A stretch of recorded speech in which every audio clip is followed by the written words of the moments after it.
Assalamualaikum, hi friends, welcome back to our channel Art Sigaram Handmade.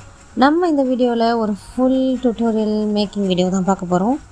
10 inch agate wedding frame வந்து நம்மக்கிட்ட client order பண்ணியிருந்தாங்க. So நிறைய pages அஃபோர்டபுளாக இல்லை அப்படிங்கிறதுனால நம்மக்கிட்ட ஆர்டர் பண்ணியிருந்தாங்க. ஸோ என்கிட்ட அவங்க டவுட் கேட்டிருந்தாங்க, அதாவது குவாலிட்டி காம்ப்ரமைஸ் ஆகுமா, ரேட் கொஞ்சம் கம்மியாக இருக்குது அப்படிங்கிறதுனால.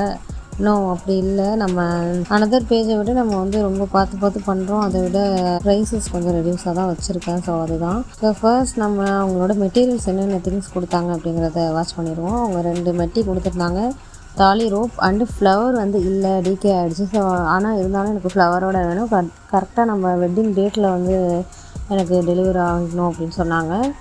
அது மாதிரி 7 ஃபோட்டோஸ் வந்து கரெக்டாக 1 to 3 அந்த என்கேஜ்மெண்ட் பிஃபோர் வெட்டிங் அந்த மாதிரி ஃபோட்டோஸ் வந்து அவங்க அரேஞ்ச் பண்ணி கேட்டிருந்தாங்க. ஸோ அதே மாதிரி வச்சாச்சு.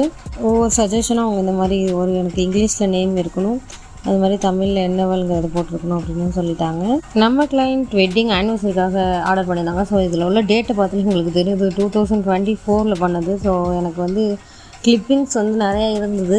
அது மாதிரி இதோட ஒர்க்கிங் டைம் வந்து 10 daysக்கு மேலே ஆச்சு. ஸோ அதனால் நமக்கு அந்த எடிட்டிங் ப்ராசஸ் வந்து ரொம்ப டஃப்பாக இருந்துச்சு. அது இல்லாமல் எனக்கு கேமரா ஆங்கிள், திங்ஸ், ஷூட்ஸ் எல்லாமே வந்து என்னால் பண்ண முடியல. ஸோ என்னோடய அண்ணன் பையன் தான் பண்ணியிருந்தாங்க. ஸோ வந்து இப்போ 4th standard தான் படிக்கிறாங்க. ஸோ அந்த ஆங்கிள்ஸ் அந்த மாடல்ஸ்லாம் வந்து ஓரளவுக்கு மேட்ச் பண்ணி அதுக்கப்புறம் அதுலேருந்து நிறையா கட்டிங் ப்ராசஸ்லாம் பண்ணிட்டு நம்ம ஸ்ப்ளிட் பண்ணி எடுத்து தான் இப்போ வந்து போஸ்ட் பண்ணுறோம். ஸோ அதனால் அதோட மேக்கிங் டைம் ப்ராசஸ் வந்து ரொம்ப எடுத்துடுச்சு. நெக்ஸ்ட் வந்து நம்மளோட மெட்டீரியல் ரெக்கார்ட்ஸ் வந்து எப்பயுமே மாதிரி நம்ம 1:2 ரேஷியோவில் ரெசின் எடுத்துக்கிறோம். ரெசின் ஆர்டர் மிக்ஸ் பண்ணிக்கிறோம். அது மாதிரி ஒபேக் பிக்மெண்ட் இப்போ தான் நான் ஃபஸ்ட் டைம் இந்த ப்ராஜெக்டில் தான் நான் வந்து ஃபர்ஸ்ட் டைமே நான் வந்து 10-8-6-3 மோல்டு வாங்கியிருந்தேன். ஸோ அந்த மோல்டில் வந்து நம்ம மேக் பண்ணி எடுத்துக்கிறோம். இப்போ பர்பிள் கலரில் நான் டார்க் பர்பிளில் ஒபேக் பிக்மெண்ட்டை எடுத்து மிக்ஸ் பண்ணியாச்சு. பாட்டம் சைடில் நம்ம வந்து அந்த தாலி ரோப்பை வந்து இன்ஃபினிட்டி ஷேப்பில் வச்சாச்சு. அவங்க வந்து ஷேப் எதுவும் சொல்லலை. ஸோ நான் வந்து இன்ஃபினிட்டியில் வைக்கலாமா அப்படின்ட்டு மோட் பச்சில் வந்து டிக் பண்ணிட்டு அந்த ஷேப்பை கொண்டு வந்துட்டோம். நம்ம அதே மாதிரி வச்சாச்சு. அதுக்கப்புறம் வந்து ஃப்ளவர்ஸ் வந்து எப்படி எப்படின்னு கேட்கும்போது ரெட் கலர் ஃப்ளவர்ஸ் வயலட்க்கு வந்து செட் ஆகுமா என்னன்னு ஒரு டவுட்டாக இருந்துச்சு. ஸோ நம்ம ஒரு ஒயிட் ஃப்ளவர் போயாச்சு.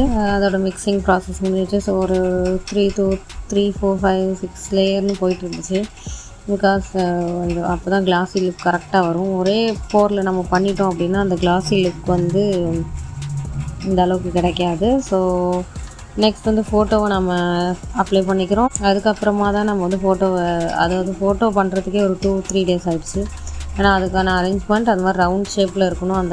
நீங்கள் ஃபோட்டோ எடுக்கிறீங்க அப்படின்னு எல்லா ஃபோட்டோஸுமே ஒரே ஆஸ்பெக்ட் ரேஷியோவில் இருக்க மாதிரி எடுங்க. ஏன்னா பிகாஸ் அங்கே செல்ஃபி அண்ட் ஸ்னாப்ஸ் எல்லாமே இருக்கும் போது கொஞ்சம் ரவுண்ட் ஷேப்பில் கட் பண்ணும் போது அந்த ஹெட் அண்ட் இயர்ஸ் சைட்லாம் வந்து கட் ஆகிற மாதிரி இருக்குது. ஸோ அதனால் அந்த ஷேப்பையும் கொஞ்சம் பார்த்துட்டு எங்களுக்கு சென்ட் பண்ணுங்கள், ரெசின் ஆர்டிஸ்ட்க்கு சென்ட் பண்ணும்போது. ஸோ அதோட சர்க்கிள் ஷேப்புக்கு எடுத்துகிட்டு வந்துட்டு அதுக்கப்புறம் அதையும் எடிட் பண்ணியாச்சு. கேன்வாவில் எடிட் பண்ணிட்டு நம்ம அதையும் கட் பண்ணிகிட்டு இருக்கோம். ஸோ அதை பிரிண்ட் அவுட் எடுக்கும் போது நமக்கு அந்த ஃப்ரேம்க்கான ரேஷியோவில் கரெக்டான ஹைட்லேயும் கரெக்டாக இருக்கணுங்கிற மாதிரி அதையும் மேக் பண்ணியாச்சு. நெக்ஸ்ட்டு வந்து நம்ம அந்த ஃபோட்டோஸை வந்து 7 ப்ளேஸ் பண்ணிட்டோம். அதுக்கப்புறம் தான் நம்ம நெக்ஸ்ட்டு போர் பண்ணிக்கிறோம். அந்த ஸ்டிக்கரை வந்து கரெக்டான சைஸ் அண்ட் அந்த நம்மளோட மோல்டு என்ன சைஸ் இருக்கோ 10 inchனா அதை விட உள்ளே இருக்கிற அந்த நேம் லெட்டர்ஸ் எல்லாம் வந்து நம்ம பிரிண்ட் அவுட் கொடுத்துட்டு அதையும் கோல்டு லெட்டரை வந்து நம்ம ஃபிக்ஸ் பண்ணிட்டோம். இது கரெக்டாக இந்த இதுக்கு மேட்ச் ஆகும் அப்படின்னு பார்த்து நீங்களே செய்யுங்க. அப்படிங்கும் போது நம்மளோட டச்சுக்கு அங்கே அதிகமாக. Don't forget to subscribe our channel.